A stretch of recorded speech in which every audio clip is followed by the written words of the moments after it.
What if I was to say to you that the greatest role of a Mexican American, a presentation, not a representation, that Hollywood has ever done is from the movie Babylon?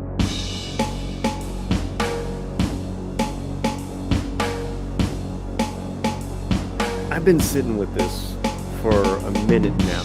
I've seen the movie twice. And at first, I was even adverse to going to see it because of Diego Calva's press remarks in regarding to his past work. That's a different story. I'm so glad that I went to go see the movie twice in the theater. And now I get to talk to you guys about his character called Manny Manuel Torres. So we open up with the movie in it is I believe 1926, 1927, at the height of the silent film era. And the opening montage of the film, Manny, we see is has a job. It's literally a shit job. He is got to get a an elephant to an executive producer of a studio to that party, their private party, right? It's at a house. So he's trying to talk with the workers and lug this elephant up a hill. And yes, there is some interesting things that the elephant does, not just to him, but another Mexicano that is working and helping to get that elephant there. This is not talked about in all the reviews that I've seen, because in all the reviews that I've seen, they're missing a huge part. But Chazelle and the writers, they didn't miss this, and I know they did this on purpose. They established at the beginning of the film that the workers of Hollywood are Mexican American, and it's throughout the film. It's very subtle, and they literally have the shit jobs. Manny speaks English and Spanish. He goes back and forth with ease, so he's bilingual, which makes me believe that he was raised for in his formative years here in Los Angeles. It's even established that Manuel Torres' family lives 30 minutes away from Hollywood, La Brea. So 30 minutes away could be east of Los Angeles, could be south towards San Pedro, Long Beach, could be in the San Gabriel Valley. Whatever it is, we're to assume that it is a Mexican American barrio, a neighborhood that has been established. Probably his parents were immigrated from Mexico, as he stated. It didn't state why, but I'm thinking it had to do with the Mexican Revolution, where a from 1910 to 1920 there was a huge influx of Mexican immigrants to Los Angeles. So I found that absolutely fascinating, because Manny Torres wasn't about where he was from, wasn't about his the pride of his culture. It was there, but he was on this purpose of wanting to be part of something bigger, wanting to be part of films. And I want to be part of something bigger. Bigger than what? Bigger than this. Manny is a dreamer. He wants to do anything related to movies. He doesn't care what. I have 20 minutes to Vinci mi value. and that ascends his story into becoming a studio executive, where he actually is running and producing films. And you see this as it runs parallel. Manny Torres' story runs parallel with Brad Pitt's character, with Margot Robbie's character.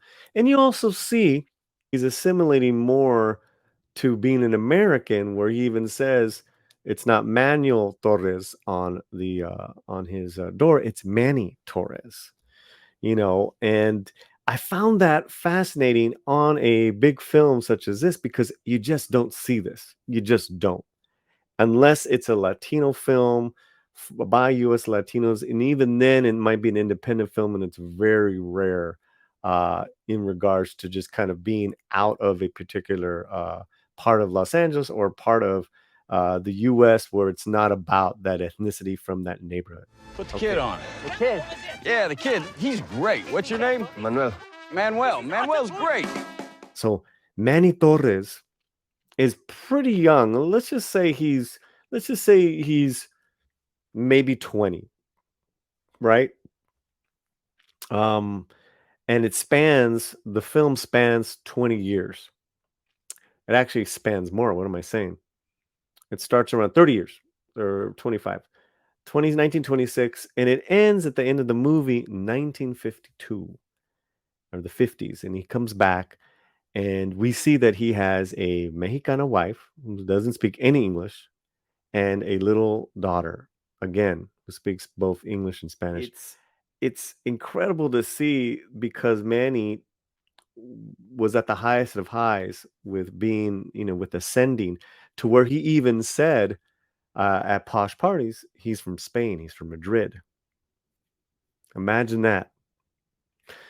Kind of shuffling off your Mexican coil and becoming more of the preferred European background because that's just the way it was. That's just the way it was. And so, on a certain level, he could pass for being from Spain, which had a more nobler, more dignified perception at the times. Awesome stuff because yes, that happened, and on some in certain cases, it's still happening. And we're talking about the 1920s into the 30s. He gives up his whole career to help Margot Robbie, who obviously is his major downfall. He's so in love with Margot Robbie's character, but it's his she's his complete downfall, where they get involved with criminal activity, and he's got to leave the town. He's got to leave Los Angeles. He's got to leave his dreams, his business, his everything, or else he's going to get killed. Says, "Get out of town. I won't kill you." He literally has a gun to his face. So we jump to the 50s where he comes back with his wife and with his daughter, and they're at the Kinoscope Studios entrance. And he's just kind of just like, taking it in because he was part of it, almost what we're talking 25 years prior. And then a guard comes up, Mexican, and he speaks to him in Spanish. Like, "Can I help you?" He's like, "Oh no, I used to work here." They're saying they hold a conversation in Spanish, and it's done with so much so much grace and nobility, um, that you see he's re-embraced being a Mexicano. He's just, he's back to being Manuel. Well, they have their little interaction, and then the wife says, "I'm going to take their daughter back to the hotel. We'll see you later." He goes on a walk. He finds a movie theater. He goes and escapes in a movie theater, and it is the movie Singing in the Rain. Now, if you've seen the movie Babylon, you know that they've established 20 years prior during his work, he helped film the 20s version of Singing in the Rain. So this hits him. It hits Manny so hard that he's in tears. He's remembering everything about his career, about Brad Pitt's character, about Margot Robbie's character, about the downfall. Because at this point, too, Brad Pitt's character is gone. He's dead. They're both dead at this point. And it's just incredible. It's just so heart-wrenching. And you see also too his beauty in his love for movie making. And it ends on that high note. It ends with, through the tears, Manny Torres is happy.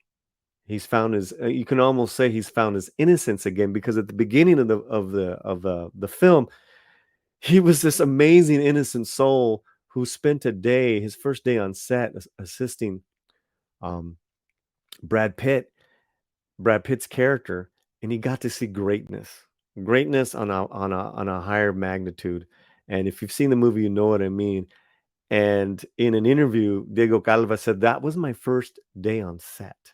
Was Manny Torres's first day on set. So everything you saw, every expression was real. I was so overwhelmed and taken aback, and you saw it. It's one of the most great moments. It's one of the greatest moments in that film. So yeah, the character of Manuel Torres hit me hard as a Chicano, as a U.S. Latino, because it also establishes, as there were, that Mexican Americans have been part of Hollywood, have been part of this, part of the states, California, Los Angeles, for since it was a state, since it was Los Angeles. But this story was really cool when it talks about assimilation, when it talks about acculturating back to who he was. And there's a couple books. I'm going to put the links in the video description that it reminded me of two books. The first Chicano novel by Jose Villarreal called Pocho, and it was about a man growing up and going to the Navy in World War II. So that's a really good book. And then Barrio Boy by Ernesto Galarza, a story about a boy's acculturation coming from Nayarit, Mexico to the States. Both reminded me of both very early Chicano literature from the 50s, but reminded me of Manuel Torres's journey.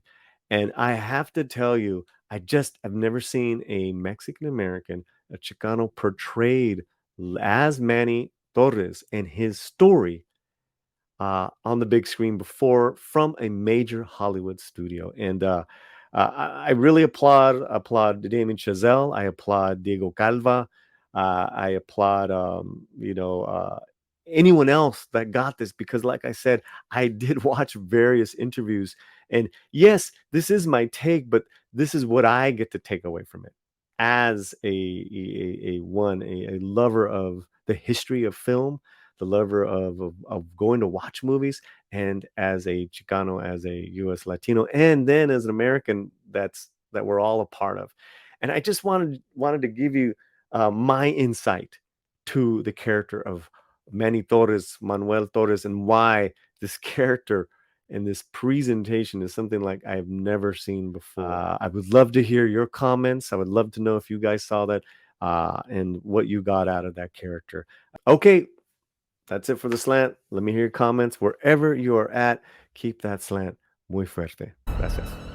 It's the most magical place in the world.